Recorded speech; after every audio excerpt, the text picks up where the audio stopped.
오늘 본문 말씀은 출애굽기 3장 9절에서 12절 말씀입니다.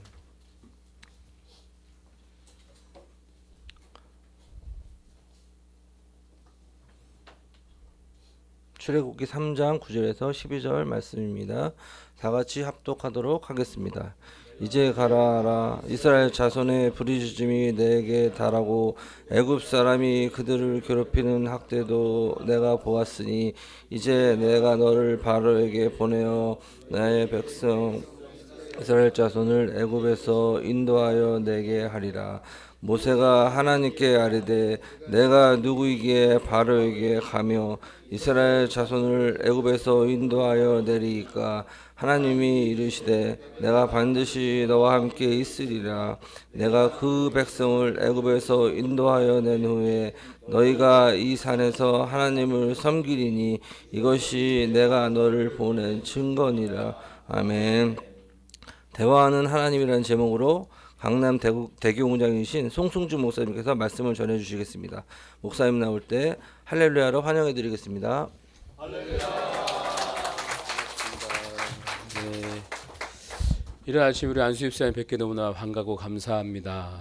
네, 우리 함께 봉독한 말씀 가지고 대화하는 하나님이라는 제목으로 잠시 은혜를 나누도록 하겠습니다. 한국 초기 건축가 중에 정기용이라는 분이 있습니다. 정기용 건축가가 있는데 이분이 이제 한국 근대 건축의 아버지인 그 김수근 건축가의 제자이고 그 당시에 뭐 쉽지 않은데 프랑스 유학을 다녀오신 분이에요. 근데 이분이 뭐 건축을 잘하고 뭐 이런 것도 좀 유명하지만 뭐가 유명하냐면 이분이 이제 그 신조가 뭐였냐면 삶을 조직화하는 것이 건축이라고 봤었어요. 그러니까 건물을 짓는 게 건축이 아니라 삶을 조직화하는 것이 건축이다. 그래서 자연 환경과 또 원래 그곳에 살고 있던 사람의 본래의 삶을 거스르지 않아야 된다라고 생각을 했습니다. 그래서 막 무작정인 뭐 이렇게 뭘 부수고 건물을 짓는 걸 원하는 게 아니라 그 지역에 사는 사람들의 이야기를 많이 듣고자 했었어요. 그래서 건축을 하기 전에 스케치를 하고 그곳에 사는 마을 주민들의 그 이야기들을 많이 듣고자 했었습니다. 그 중에 하나가 뭐였냐면 공설 운동장에 스탠드 있잖아요. 이렇게 그 계단식으로 돼 있었어요. 사람 쉬는 스탠드가 있는데 그 어떻게 지었냐면 그냥 일반적인 스탠드가 아니라 그 위에 등나무를 이렇게 올라가게 만들었어요. 그래서 뭘 원했냐면 스탠드에 있어도 나무 그늘에 쉴 뿐 아니라 꽃 향기를 맡았으면 좋겠다. 그냥 운동만 하지 말고 거기에 앉아서 꽃 향기를 즐길 수 있는 운동장이 되면 좋겠다라고 해서 등나무가 이렇게 우거져 있는 스탠드를 만들기로 했었고요. 안성면에 면사무소를 지어달라고 말을 했는데 주민들한테 이런저런 이야기를 들었을 거 아니에요, 그죠? 근데 그 동네에 안성면이니까 어르신이 많을 거 아니에요. 뭘 원했냐면 공중 목욕탕이 필요하다 그랬어요. 근데 어떻게 했냐면 면사무소 한가운데 공중 목욕탕을 지어줍니다. 그러니까 그냥 단순하게 건축을 짓는 게 아니라 그 동네에 그 사람들이 원하는 게 뭐냐, 그걸 원하는 게 이분의 신조였었어요. 그래서 이분이 그 별명이 뭐였냐면 말하는 건축가, 대화하는 건축가, 이게 그분의 별명이었습니다. 그럼 우리 하나님 어떠실까? 하나님은 우리가 늘 대화하기를 원하시잖아요. 그렇죠? 예, 하나님 우리가 대화하기 원하시는데 어떻게 대화를 행하실까? 모세와 대화하는 모습을 통하여서 그것을 함께 나누고자 합니다. 첫 번째 하나님 어떻게 대화를 이끌어 가시냐면 관심을 이끄신다라는 것. 첫 번째 관심을 이끄신 하나님인데요. 하나님은 모세를 부르실 때 그가 관심을 가질 만한 것을 먼저 행하십니다. 아시다시피 떨기나무의 기적이죠. 사막에서 가시떨기나무에 불이 붙는 것은요, 흔한 일입니다. 특별한 일이 아니에요. 그러니까 모세가 딱 보고 불 났네, 꼭 꺼지겠네, 그리고 지나가는 거예요. 뭐 아시겠지만 사막에 막 나무가 붙어 있지 않잖아요. 그냥 그 나무가 불타면 불 타다가 끝나버리는 거예요. 근데 그 가시떨기나무에 불이 붙었는데 타지 않는 것이죠. 그래서 모세가 신기해서 갔는데 우리가 성경에 보게 되면 간다라는 말이 있는데요. 그 말이 히브리어가 뭐냐면 수르라는 단어입니다. 수르. 근데 수르라는 뜻이 뭐냐면 돌아가다라는 뜻이에요. 그러니까 모세가 그것을 보기 위해서 돌아갔다라는 것이죠. 그러니까 하나님은 모세가 관심을 가질 만한 것을 기적을 행하셨다라는 것이죠. 우리가 처음 예수 믿을 때 내가 예수 믿어야지 라고 해서 오는 분은 많이 없을 겁니다. 어렸을 때 뭐 예수 믿었던 분들이야 모르겠지만 중간에 예수 믿기 시작한 분들은 아마 예수님 믿으면 어떤 일이 일어나는지, 어떤 좋은 일이 있는지, 어떤 기적이 있는지 이런저런 말을 듣고 오신 분이 많이 계실 거예요. 가정에 어떤 말도 안 되는 기적을 보고 오신 분이 있으실 텐데, 하나님 우리와 대화하기에 첫 번째 하신 일이 뭐냐면 우리가 먼저 관심을 가질 만한 것을 행하시고 나서 우리를 부르신다라는 것이죠. 두 번째 하나님의 대화는 무엇이냐면 원대한 그 계획을 보여주시는 겁니다. 두 번째 원대한 계획인데요. 하나님은 모세를 부르시고 이스라엘 백성의 고통과 부르짐을 들었기 때문에, 보셨기 때문에 구원하기 위하여서 모세를 불렀다라고 말씀을 하고 있습니다. 애굽의 학대를 보았어요. 그리고 백성의 고통을 보았습니다. 그래서 그 고통에서 벗어나게 할 뿐 아니라 어떤 계획을 가지셨냐면 우유와 벌꿀이 흐르는 그곳으로 가나안 땅으로 이끌겠다라고 하나님 약속하십니다. 여러분, 하나님의 계획이 어떠신 것 같아요? 괜찮은 정도가 아니라 원대하죠. 대단하죠. 이스라엘 백성들은요, 자기를 구원해 주기를 바랬어요. 하나님, 이 지긋지긋한 세상, 죽지 못해 사는 이 세상을 벗어나게 해주세요 라고 하는 것이 그들의 기도였는데, 하나님은 그곳에서 벗어나게 할 뿐 아니라 젖과 꿀이 흐르는 곳으로, 그들이 생각하지 못하는 것으로 이끌겠다라고 말씀을 하신다라는 것이죠. 우리의 생각은 그냥 요만큼인데 하나님은 그게 아니라 이것뿐 아니라 이만큼 허락해 주신다라는 거예요. 그냥 그것 가운데 벗어나는 것이 아니라 원대한 꿈을 하나님이 그들 가운데 보여주시고 행하시겠다고 말씀하신다는 것이죠. 하나님이 우리를 죄인된 우리의 모습을 단순히 구원하는 모습으로 끝날 것이 아니라 여러분을 무엇으로 부르셨냐면 안수 집사님으로 부르셨다라는 것이죠. 그냥 절망 가운데 있는 사람을 구원해 주시고 희망을 주시는 것에 그친 것이 아니라 단순하게 그냥 예배드리고 돌아가는 사람을 만드는 것이 아니라 하나님의 은혜를 알고 행하고자 하는 안수 집사님으로 부르셨다라는 것이죠. 여러분, 안수 집사님 되신 것이 감사하지 않습니까? 여러분이 교회 다니는 처음부터 내가 안수 집사 돼야지 라고 하는 분이 어디 있었겠어요? 생각지도 안 했는데 하나님 나를 부르시고 안수 집사님이라는 위치에 허락해 주셨다는 것이죠. 하나님 우리 가운데에 원대한 계획을 세우시고 이끌어 가십니다. 모세에게 하나님이 그 원대한 계획을 말씀하셨어요. 너희를 구원할 뿐 아니라 가나안 땅으로 이끌겠다. 젖과 꿀이 흐르는 그곳을 내가 이끌겠다라고, 풍요한 땅으로 이끌겠다라고 하나님이 약속하시고 말씀하시죠. 근데 그때 모세가 뭐라고 대답하냐면 세 번째 모세의 대답인데요. 11절 함께하기 원합니다. 모세가 하나님께 아뢰되 내가 누구에게 바로에게 가며 이스라엘 자손을 애굽에서 인도하여 내리이까. 아멘. 모세가 하나님의 원대한 계획을 듣고 나서 하는 말이 무엇이냐면, 하나님, 내가 누구이기에 바로에게 갑니까? 내가 누구이기에 이스라엘 자손을 애굽에서 인도하여 내리이까라고 그는 말을 하고 있습니다. 하나님께서 큰 꿈을 말씀하시는데 모세에 대해 무엇이냐면 내가 누군데요? 내가 뭔데요? 내가 뭔데? 내가 무엇이길래 바로에게 갑니까? 내가 뭔데 이스라엘 백성을 인도합니까? 내가 그럴 깜이나 됩니까? 나는 그냥 목자에 불과합니다. 목동입니다. 난 80세 먹은 노인에 불과합니다 라고 그는 말을 한다라는 것이죠. 이 대답이 사춘기의 청소년의 말이 아니라요, 80세 할아버지 모세의 말이라는 거예요. 마치 아버지가 자식을 앞에 두고요, 야, 네 앞날이 이래이래 할 거야, 열심히 해보자, 네가 공부하면, 네가 사업을 하면, 네가 직장 다니면 이래이래 이렇게 해서 이렇게 흥왕할 거야, 하나님 함께 하실 거야, 이런 말을 하는데 그 아들이 뭐라 그러냐면, 아버지 내가 뭔데요? 난 공부 못하는데요? 난 지혜도 없는데요? 나는 얼굴도 못생겼는데요? 이런 말을 한다는 것이죠. 아버지 내 인생이 있는데 왜 나이 강조하죠? 왜 강요합니까? 라고 하는 말과 같습니다. 황당하지 않습니까? 하나님이 이러이러한 계획을 가지고 이끌겠다 말씀하시는데 모세가 말하기를 내가 뭔데요? 하나님 왜 강요하시죠?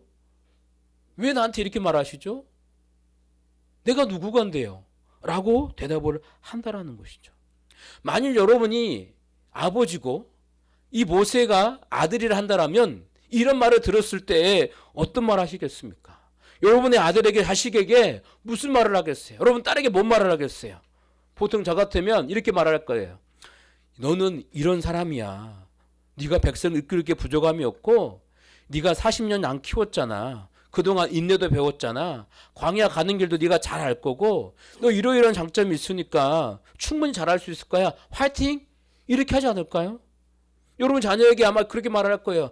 야, 너 지혜롭잖아. 너 건강하잖아. 이때까지 해온 거 있잖아. 아, 힘들어도 해왔잖아. 이번에 할 수 있을 거야. 잘할 수 있을 거야.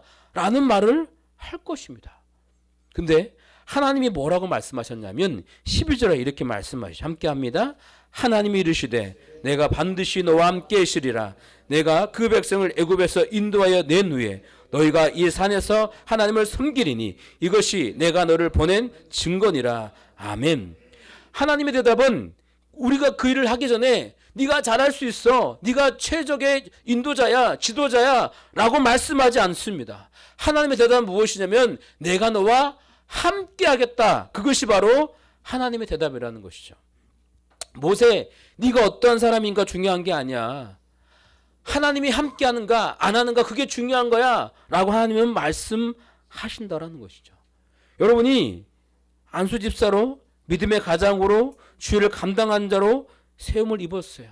우리 스스로가 내가 믿음이 좋은가를 고민할 때도 있습니다. 아, 내가 안수 집사로 잘 살고 있는가 이런 생각을 할 때가 있죠. 내가 크리스찬으로 잘 살고 있는가 내가 그럴 자격이 있는가 라고 생각을 할 때가 있다라는 것입니다. 그런데 여러분 하나님은 우리에게 어떤 자격이나 성품을 말씀하시는 것이 아니라 반드시 내가 너와 함께 하겠다라고 말씀한다라는 거예요.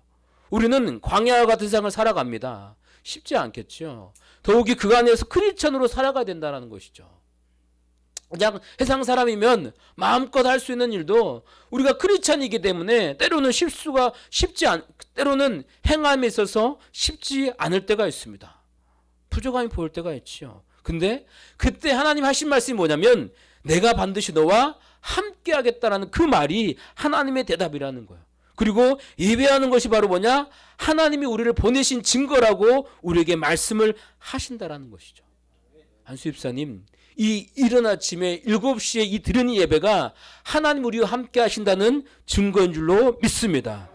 왜냐하면 우리가 예배 드릴 때에 하나님 역사하심을 느끼기 때문에 그렇습니다. 매주 예배를 드리면서 사실 이 이른 아침 나오기 쉽지 않겠죠. 일주일 동안 뭐 직장이든 사업을 하시든 시간을 보내고 토요일날 뭐 가족과 시간 보내고 이 이른 아침에 나오기가 쉽지 않겠지만 이 예배를 통하여서 우리는 뭐냐? 하나님이 나와 함께 하신다는 것을요 느낀다라고 하는 것입니다. 우리의 관점이 우리를 보면요 우리 힘들 수밖에 없어요. 나는 부족한 게 많은데 실수가 많은데 볼 수밖에 없죠. 근데 하나님은 우리를 설득하려고 하는 것이 아니라 내가 너와 함께 한다는 그 말을 우리에게 말씀을 하신다라는 것이죠. 여러분, 그게 바로 뭐냐? 하나님의 언어라는 거예요.